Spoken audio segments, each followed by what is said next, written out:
Ketika ma'rifatul fana ditanya Syekh Abdul Hamid, siapakah engkau? Jawabannya Allah. Sama seperti Syekh Siti Jenar, sama seperti Al-Hallaj.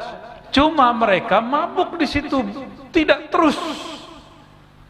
Karena lautan itu dia sangat dalam. Samudra fana itu sangat dalam. Jika dia berhenti di situ, dia akan terus tenggelam, tidak bisa kembali. Nggak ada orang saklek dalam bermakrifat. Ya, maka jika ada orang bertorikot hari ini tidak menerima keluasan syariat, mereka telah melanggar daripada adab-adab rohaninya.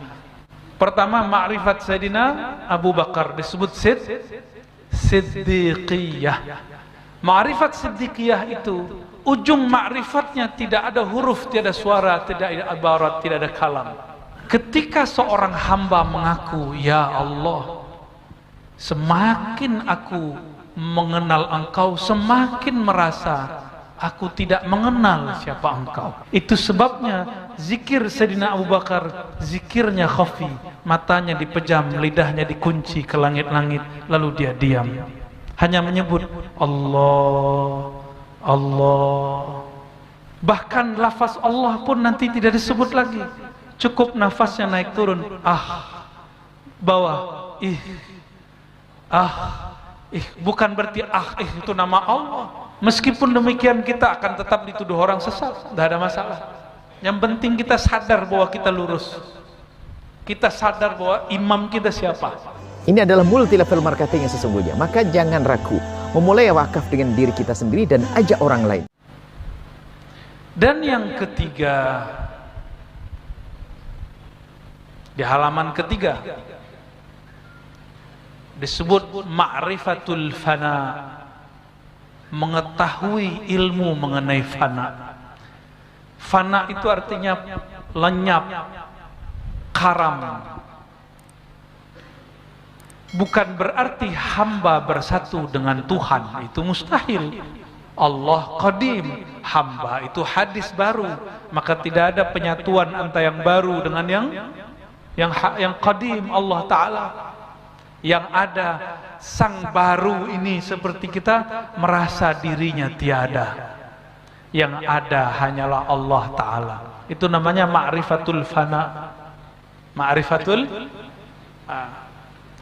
Ma'rifatul fana ini jika diolah tidak diteruskan ke ma'rifat berikut, jadilah seperti Syekh Abdul Hamid, Datuk Ambulu. Tapi jika diteruskan ungkapannya, dia menjadi ma'rifatul baqa. Di ma'rifatul baqa kembali kesadaran si hamba. Ketika ma'rifatul fana ditanya Syekh Abdul Hamid, siapakah engkau? Jawabannya Allah. Sama seperti Syekh Siti Jenar, sama seperti Al-Hallaj. Man anta? Anda siapa? Allah. Itu bukan dia yang jawab. Kalau dia yang jawab batal, karena Syekh Abdul Hamid makhluk, dia benda baru, bukan Tuhan, ya. Lalu bagaimana kok itu bisa terjadi? Pernah terbayang nggak Nabi Musa dapat kalam Allah di Bukit Tursina, masuk goa? Itu Allah berbicara lewat apa? Allah menggunakan alam semesta yang ada di situ lalu berbicara. Tapi kalamnya tanpa huruf dan suara, kalamnya tidak menyatu pada benda. Apa rahasianya? Hanya Nabi Musa dan Allah yang tahu. Ya, itu rahasia-rahasia mereka, itu rahasia para nabi. Jika Allah dapat menggunakan bukit, cahaya sebagai media berbicara, maka Allah juga bisa mengkalamkan namanya pada nama hamba bernama Al-Hallaj, hamba bernama Abdul Hamid, hamba bernama Siti Jenar. Cuma mereka mabuk di situ, tidak terus. Karena lautan itu dia sangat dalam. Samudra fana itu sangat dalam. Jika dia berhenti di situ, dia akan terus tenggelam, tidak bisa kembali. Dalam bab hakikat mereka benar, tapi dalam bab syariat mereka melanggar syariat Muhammad secara ilmu zahir. Atas dasar itulah ahli fikih yang zahir menghakimi mereka. Inilah terjadi kenapa Sunan Kalijaga merestui penghakiman Syekh Siti Jenar. Kenapa? Sederhananya Sunan Kalijaga berbicara begini, Nabi Muhammad lebih tinggi dia apa ente? Kata Sunan Kalijaga kepada Syekh Siti Jenar, itu tinggi Nabi Muhammad. Nabi Muhammad pernahkah berbicara seperti kamu? Anallah, aku Allah. Sayangnya Syekh Siti Jenar tidak menjawab dengan pas. Seandainya dia menjawab dengan pas, ada jawabannya. Tahu jawabannya? Mau dibocorkan malam ini? Ada rahasianya, saya nggak mau kasih tahu lah. Seandainya beliau menjawab begitu, dan begitu juga seandainya Al-Halat menjawab dengan cara itu, dia akan selamat daripada penghakiman ahli zahir. Itu, ya. Semoga Allah menyelamatkan kita semua. Tapi kita tidak boleh sama sekali ada pandangan hina kepada Al-Hallaj, Syekh Siti Jenar, Datuk Ambulu, nggak boleh. Mereka itu kekasih-kekasih Allah yang mabuk pada lautan fana. Ya. Tapi karena zahirnya terlihat oleh ahli zahir melanggar, sebenarnya tidak. Kalau mereka faham, kan orang mabuk kena hukum nggak? Orang mabuk nggak kena hukum. Inilah kelebihan daripada Datuk Kelampayan Syekh Muhammad Arsyad Al-Banjari. Beliau tidak mau lama berputar di samudra fana. Dia lanjutkan dengan izin Allah terus kepada maqamul baqa. Bukan berarti Syekh Siti Jenar tidak sampai ke baqa. Baqanya pada fana dia. Ya, nanti pusing kalau saya bahas itu terus ya. Di halaman kelima disebutkanlah kaifiat. Makanya di bulan-bulan lalu saya sampaikan, mohon bersuci sebelum ngaji. Masih bersuci? Syukur-syukur kalau tadi sore mandi taubat, atau kalau minimal mandi. Kenapa? Di sini lafaznya hendak mengerjakan zikir itu mandi dan bersuci daripada hadas lita, ya, daripada hadas. Lalu apa?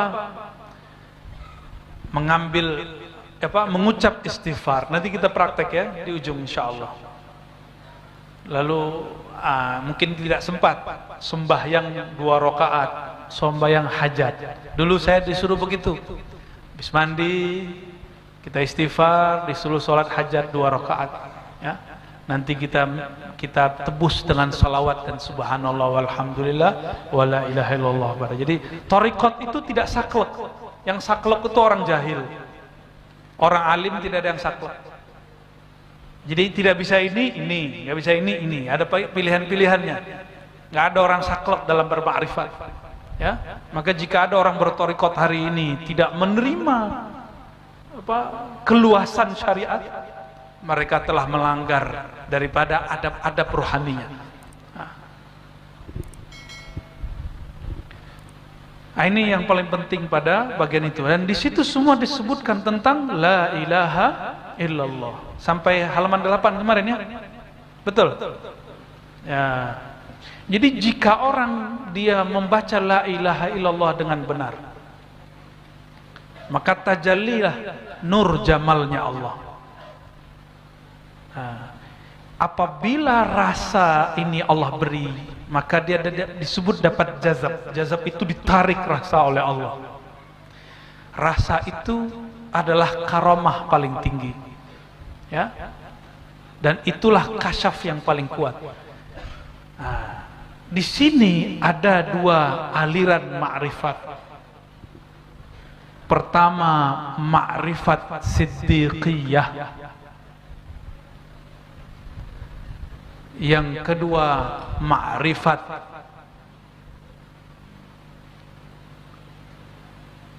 turabiyah atau aliyah. Jadi ada 2 jenis ma'rifat. Pertama, ma'rifat Sayyidina Abu Bakar disebut siddiqiyah. Ma'rifat siddiqiyah itu ujung ma'rifatnya tidak ada huruf, tidak ada suara, tidak ada ibarat, tidak ada kalam. Pernah dengar ada orang berbicara begitu? Ma'rifat itu tidak berhuruf, tidak bersuara.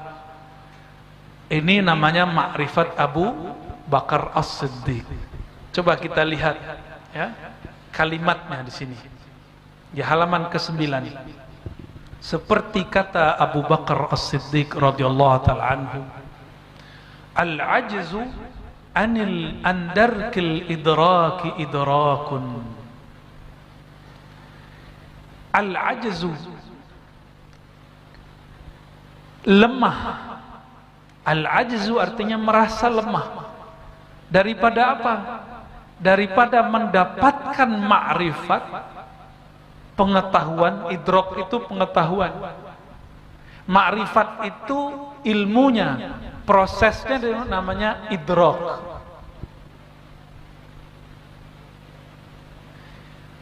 Ketika seorang hamba mengaku, ya Allah, semakin aku mengenal Engkau, semakin merasa aku tidak mengenal siapa Engkau. Itu ma'rifat Sayyidina Abu Bakar. Diungkapkan dalam bahasa lama, bila harfin wala sautin. Tidak ada huruf, tidak ada suara. Kalau begitu tutup buku, tutup kitab. Betul lah. Gimana? Mau tutup kitab malam ini? Abu Bakar cukup dengan diam. Apa kata Rasulullah kepadanya? Wahai Abu Bakar, jika ada hamba berdua, salisuhum Allah. Salisuhum Allah.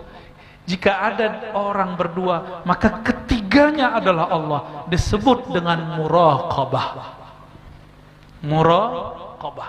Disebut muraqabah adadiyah atau muraqabah ma'iyah. Yang lebih tepat muraqabah ma'iyah. Apa arti muraqabah? Merasa dilirik, diawasi, dijaga. Apa arti ma'iyah? Bersama Allah Subhanahu wa ta'ala. Sayyidina Abu Bakar tidak ada kalam, dia hanya merasakan bersama Allah. Itu sebabnya zikir Sayyidina Abu Bakar, zikirnya khafi, matanya dipejam, lidahnya dikunci ke langit-langit, lalu dia diam. Hanya menyebut Allah, Allah. Ya. Itu ma'rifat Sayyidina Abu Bakar. Bahkan lafaz Allah pun nanti tidak disebut lagi. Cukup nafasnya naik turun. Bawah. Bukan berarti itu nama Allah. Itu bunyi nafasnya. Disebut zikir tanafus, zikir anfas. Nafas berbunyi. Apapun bunyi di alam semesta, itu bunyi tasbihnya. Jika burung berkicau, kipas angin berbunyi, nafas kita juga berzikir. Itulah bunyi zikirnya yang baru diungkap oleh ulama terdahulu. Ternyata di dalam ungkapan itu ada lagi ungkapan, di balik ungkapan itu ada lagi ungkapan. Ternyata tiada batasnya. Maka kitab ini kalau orang katakan ini nggak boleh dikaji, kalau ini tidak boleh dikaji, kenapa Syekh Arsyad Al-Banjari tulis kitab ini? Ya? Bahkan ada yang lebih berjilid-jilid dari kitab ini, banyak. Saya punya banyak, kawan-kawan saya punya banyak. Kadang-kadang kita terlalu berlebihan kepada seorang imam. Ya? Taib.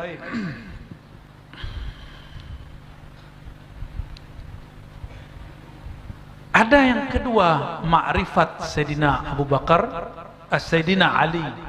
Sayyidina Ali disebut Abu Turab karena pernah tertidur di masjid. Lalu Nabi SAW ambil debu sayangnya kepada saudara sepupunya dan juga mantunya. Maka disebut ya, Abu Turab.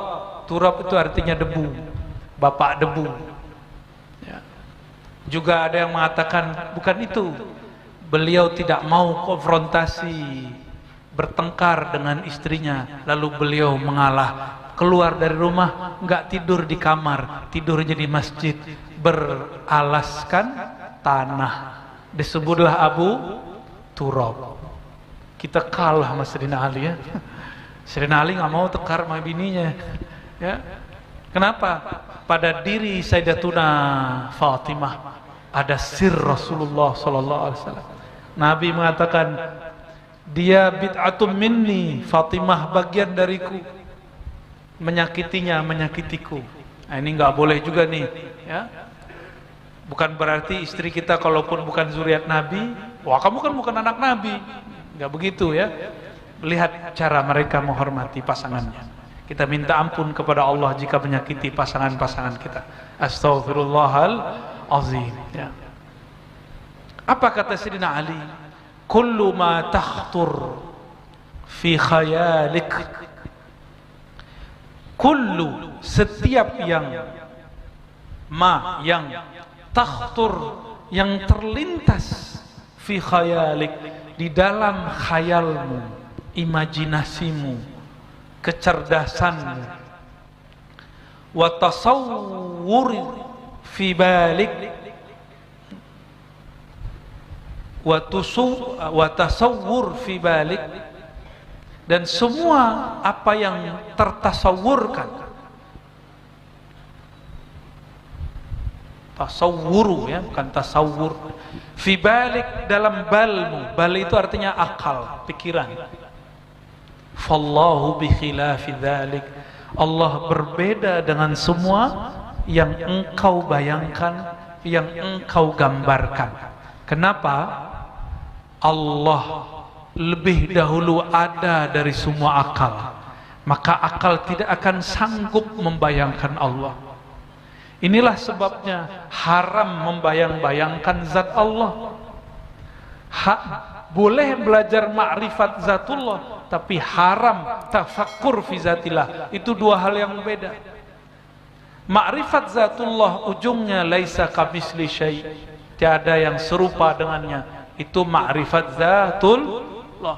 Tapi kalau memikirkan zat Allah, belajar malam ini 1 jam lagi gila. Pasti. Maka itulah alasannya kenapa asas tasawuf mesti berakidah yang sahih, akidah yang benar.